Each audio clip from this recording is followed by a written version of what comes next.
So, up till now, what we know about charges is that opposite charges attract each other and similar charges repel each other. Means there is a force of attraction between opposite charges and there is a force of repulsion between similar polarity of charges.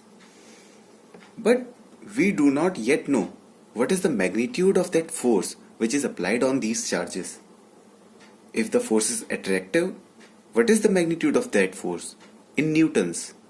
Is it 1 Newton, 2 Newton, 5 Newton? We have not yet quantized this force. What is the quantity of the force?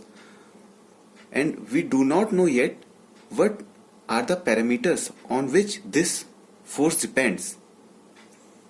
So basically this is what we are going to study under Coulomb's law, and this is a very important and very basic law of electrostatics.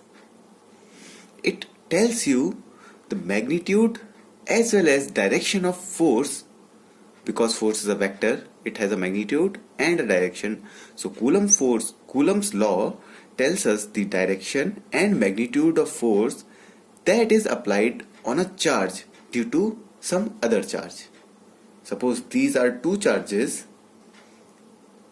What is the force experienced by Q2 by Q1, or force experienced by Q1 due to Q2, and what is the direction of that force? That is what we are going to study under Coulomb's law. So to start with, what we are assuming here are point charges. We are assuming that the charges which we are considering are point charges. Q1 and Q2 are point charges. By point charges, what do I mean is, point charges are some charges which have infinitely small volume. You can say they are infinitely small. They have almost zero volume. We can assume any charge to be point charge as long as the distance between them is quite large as compared to their own size. If the size of the charges is very small in comparison to distances between them, then we may consider these charges as point charges. Means they have negligibly small areas or volumes. So almost zero volume. So this is what point charges are. The assumption of point charges simplifies many of our calculations. So at many of the places and most of the places, we will consider the charges as being point charges. We will later see how this is helpful. So let us come back to our discussion of Coulomb's law. So scientist Coulomb, as you may have guessed, came out with this formula which is today known as Coulomb's law. It states that if there are two charges, say Q1 and Q2, separated by a distance r between them, then the force of attraction or repulsion, the magnitude of force of attraction or repulsion is directly proportional to, number one, the magnitude of product of these two charges. Number second, it is inversely proportional to the square of distance between these two charges.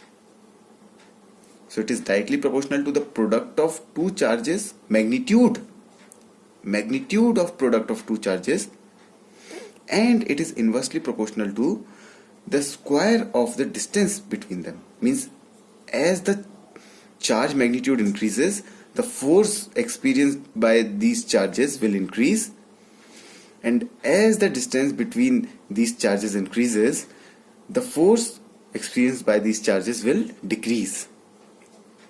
So this is what was the conclusion Coulomb came out with. So he combined these two proportionalities and came out with force is directly proportional to magnitude of Q1 into Q2 divided by r square. And to remove the proportionality, he added a proportionality constant, let us say K. So force becomes equal to K times Q1 Q2 divided by r square. And by his experiments, we are not going into detail about his experiments. You can find it on NCERT book. Through his experiment, he found out that the value of this K, it turned out to be 9 into 10 to the power 9. So this was the proportionality constant. Now this value of K is not very useful if you will study further. When we will go to further chapters, we will find out that it is better to remove this K with something more useful. And it turns out that something more useful thing is 1 divided by 4 pi epsilon naught. Epsilon naught. The value of this quantity is also equal to 9 into 10 to the power 9. And the value of epsilon naught, it turns out to be equal to 8.85 into 10 to the power minus 12 Coulomb square per Newton per meter square, where this epsilon naught is called as the permittivity of free space. It is called permittivity of free space. We will later see that what is the significance of this thing and why we replaced K with this constant, that is 1 divided by 4 pi epsilon naught. So this is the formula that Coulomb came out with, but this formula just tells the magnitude of force. It does not tell us about the direction of force. And one more thing, from Newton's third law we know that every action has a equal and opposite reaction. So you may ask that, is this force on Q1 or Q2? The answer from Newton's third law is that this force is experienced by both Q1 and Q2. Because if Q1 is exerting a force F in this direction to Q2, if Q2 is experiencing force in this direction, then Q1 must experience an equal but opposite force, that it will experience that F force in this direction. On the other hand, if Q2 is experiencing force in this direction, then Q1 must experience an equal and opposite force in this direction. So the magnitude of force is same for the both of these charges, but the directions will be opposite. And what exactly those directions will be, we are going to discuss next.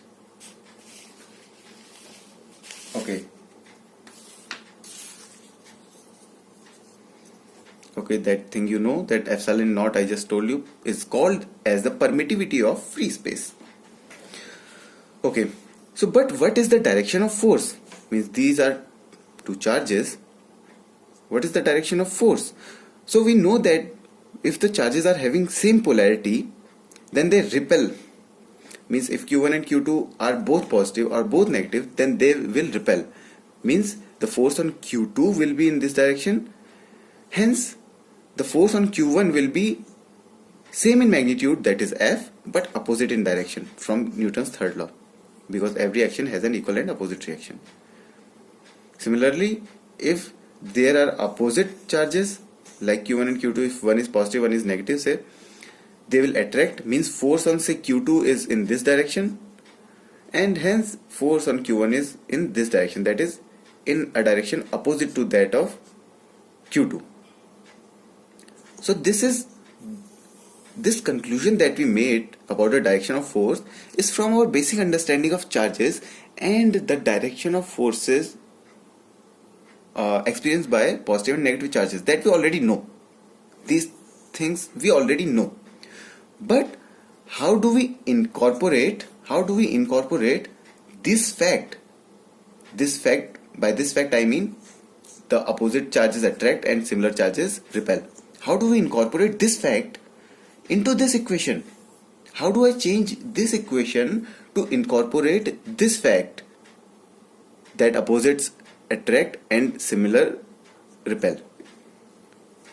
So for doing that, we will modify this equation little bit. So before we do that, let us do a nomenclature and we define, say, F21 to be force on Q2 due to Q1. When we say F21, we mean that this force, that is, what is the force on Q2 due to Q1. So this force over here is F21, and this force over here, this force is F21, because it is representing the force on Q2 due to Q1. Similarly, you can define this force as force on Q1 due to Q2. So it will be F12, force on Q1 due to Q2. Secondly, we define R21 cap. This R21 cap means it is a unit vector in direction from Q1 to Q2. Means if there are two charges Q1 and Q2, then the direction from Q1 to Q2 is represented by a unit vector R21. Means it is a unit vector from 1 to 2. So you just keep this definition in your mind, that what is the meaning of F21 and what is the meaning of R21 cap. Keep that in your mind, and we are now going to change this equation to something else. Just keep these two things in your mind. Means what do they mean, and we change this equation to this. What we have changed, the F, this F has been replaced by F21, that is force on 2 due to 1, and here we have removed these mod sign. We have removed it, and we have put a unit vector R21. Whatever will be here, it was F21, so it will be R21. Everywhere where if we had used F12, that is if we had calculated force on 1 due to 2, then it would have been R12. Okay, and you know what R21 here means? It means that it is a unit vector from Q1 to Q2, and F21 is force on Q2 due to Q1. So let us verify that is this equation working or not. This may seem confusing at first, but as you try to grab the idea more and more, this concept will gradually settle down. Okay, so let us do that verification on this separate paper. So how we are going to verify this equation? We have replaced 1 divided by 4 pi epsilon naught by k to remove the mess while doing the calculations. It will be easier to write k for now. So how we are going to verify this equation? What we are going to do is we'll find the force on Q2 due to Q1 in different cases, in two different cases. First case when Q1 and Q2 are of same polarity, and second case when Q1 and Q2 are of opposite polarity. We'll find out what is the direction of force on Q2 in those two cases, and is that direction of force which is told by this equation agreeing with the direction of force that we know from our basic understanding. So let us try to find out that.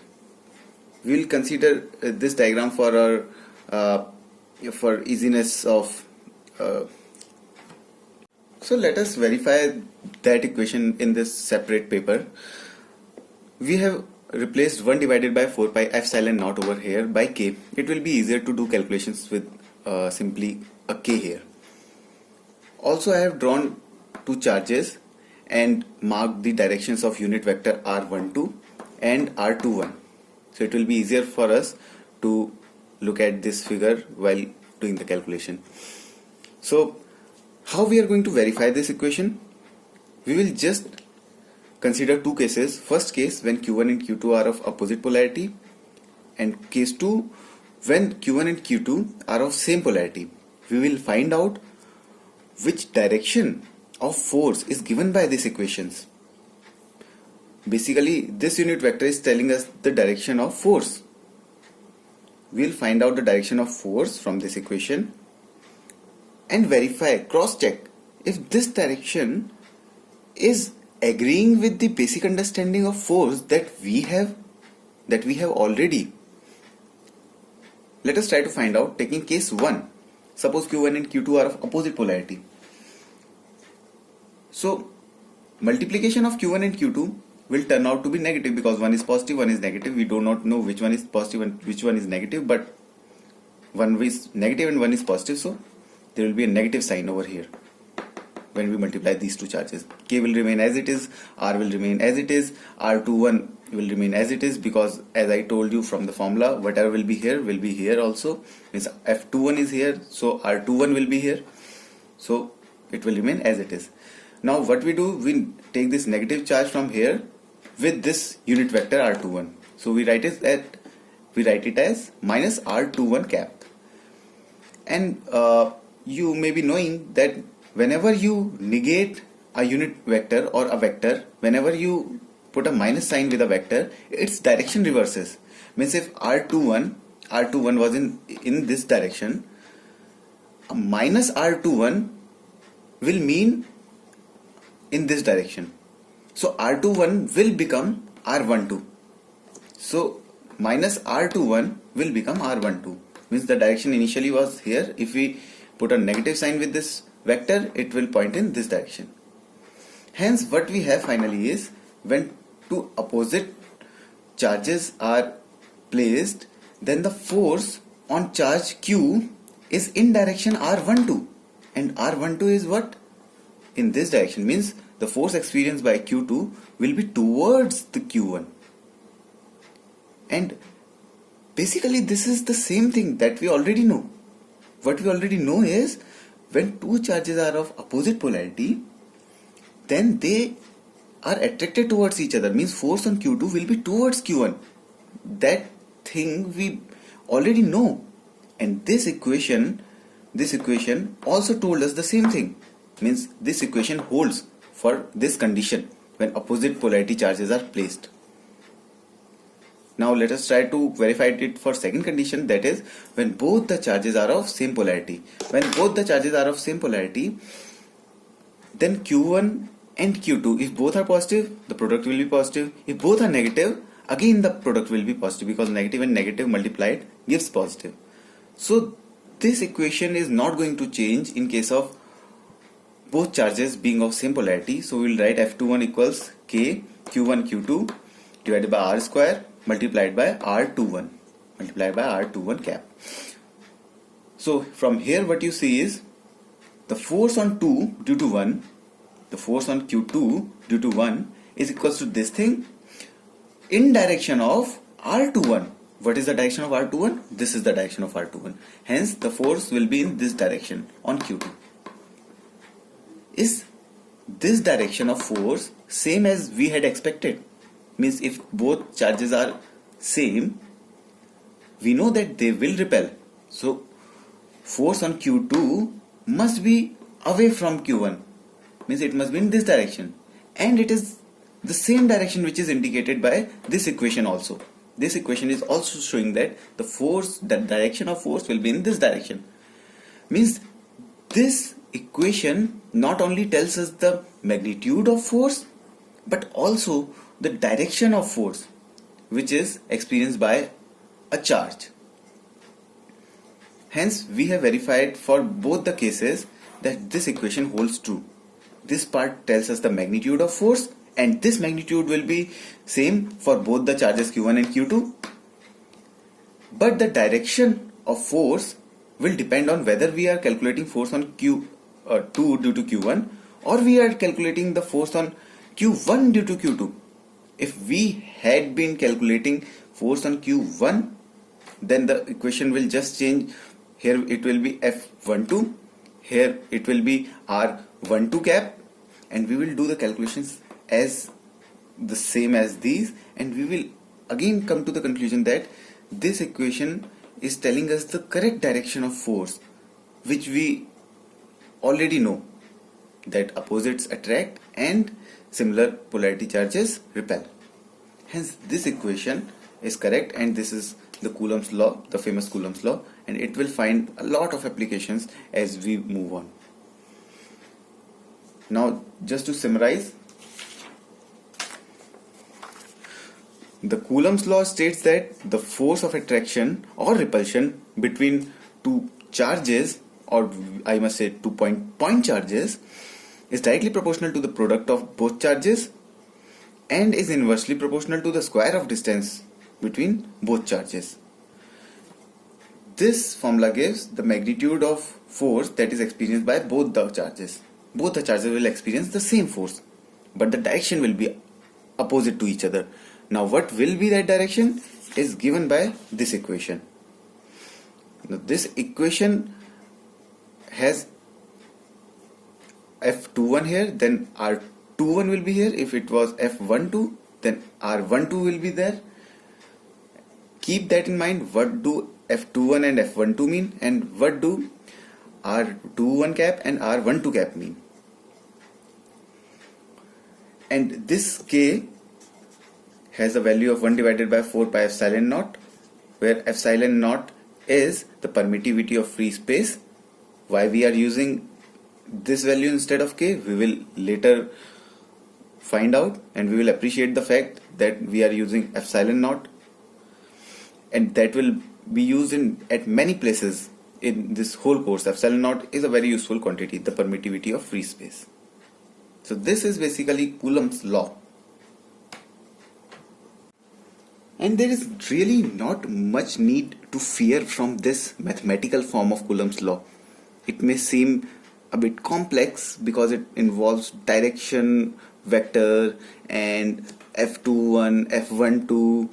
This may be causing a lot of confusion sometimes.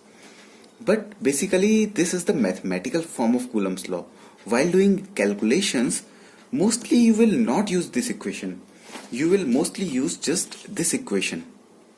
This equation will give you the magnitude of force on that charge, and for finding out the direction of that force, you will not use this equation. Instead of using this equation, what you will do, you will just find the direction of force by knowing is that charge a positive or negative charge, and in which direction it will get repelled or it will get attracted. Based on that, you can find out the direction of force without using this equation.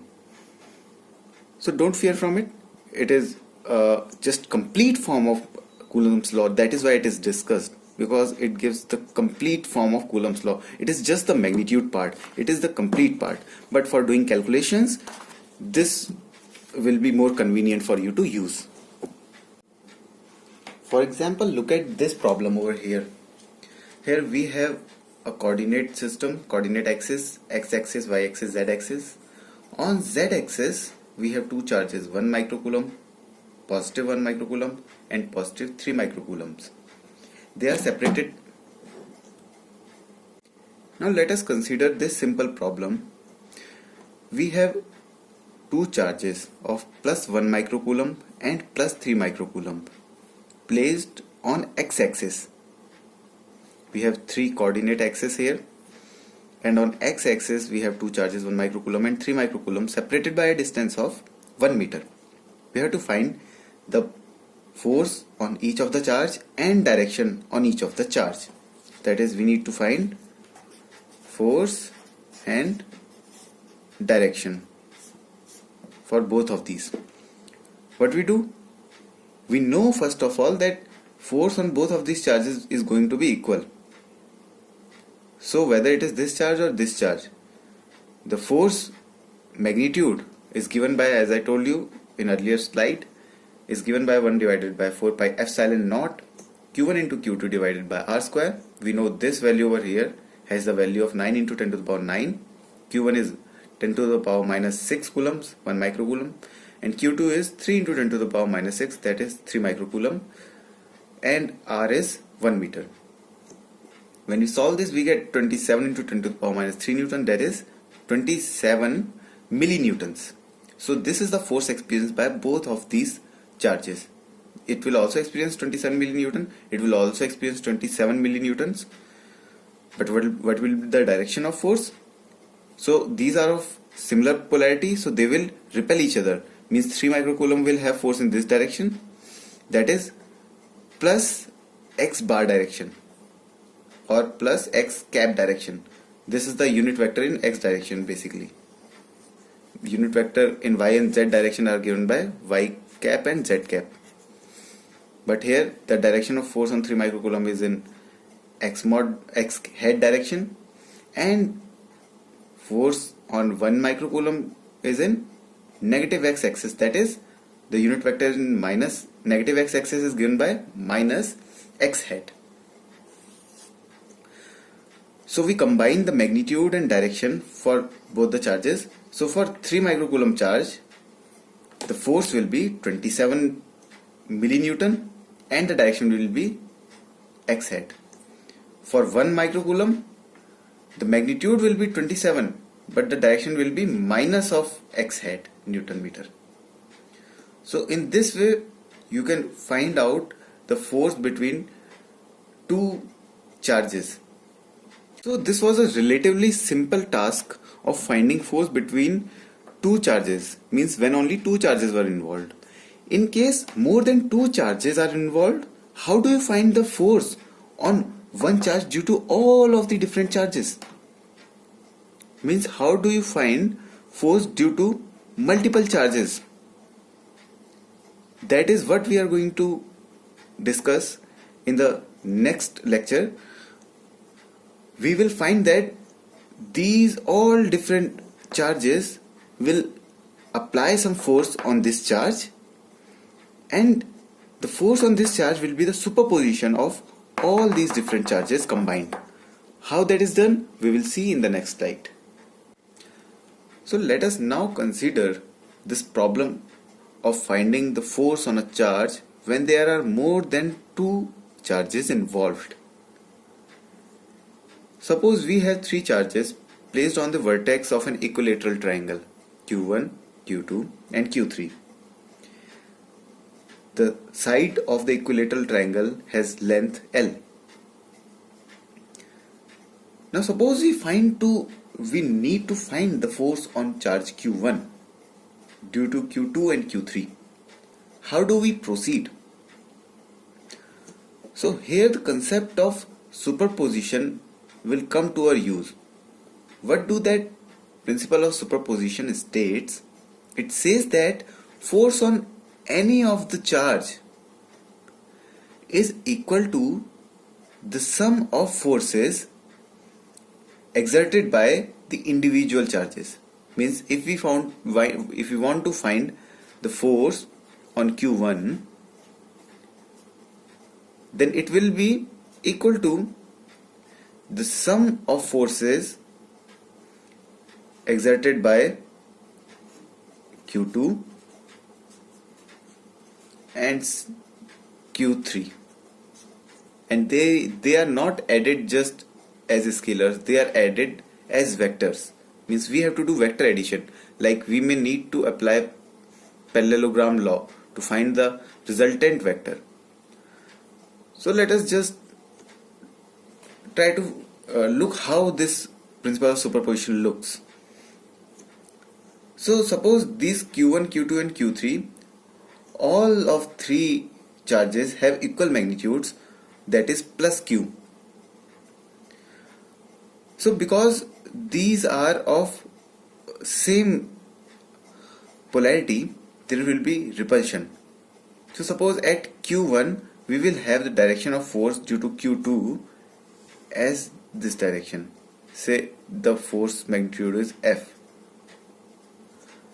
Now due to Q3 there will again be repulsion and the force will be in this direction. Now because both of these charges had magnitude Q and distance L, similarly here also both the charges are having charge Q and distance L, this force must also be equal to F. We are not currently quantifying what is the magnitude of this force, but say if F force was experienced by Q1 due to Q2, due to symmetry Q1 also experienced the same force due to Q3, but in this direction this time. Now because there is 60-degree angle between the vertex of the sides of an equilateral triangle, this angle will also be 60 degrees. Now we find out the resultant of these two forces. What will be the resultant force?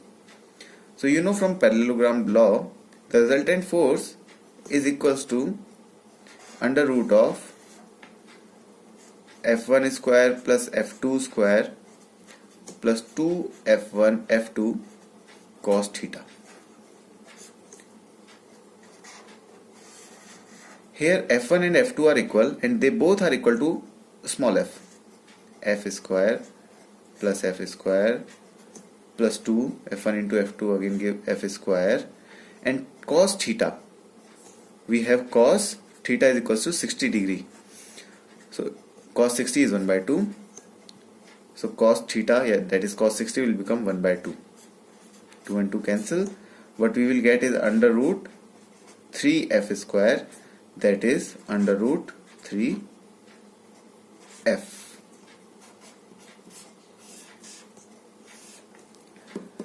So in this way we found out the force on one of the charge due to other two charges.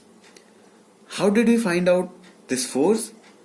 We took one charge at a time to find one force, then took other charge at a time to find the other force, then find out the vector addition of these both forces.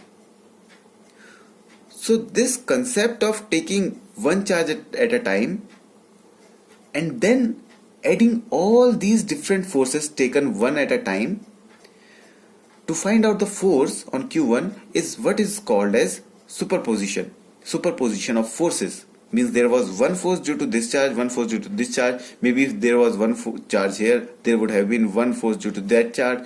So all these different charge forces due to all these different charges, when added vectorially, will give you the final direction and magnitude of force on a given particular charge. And this addition is basically what is called as the superposition. The superposition of different forces to give the final force on this charge. Now you have got the forces under root 3f. Now you can calculate this f. What this f would be? This f from Coulomb's law, it will be 1 divided by 4 pi epsilon naught q into q, that is q square, divided by distance, that is L square. This one.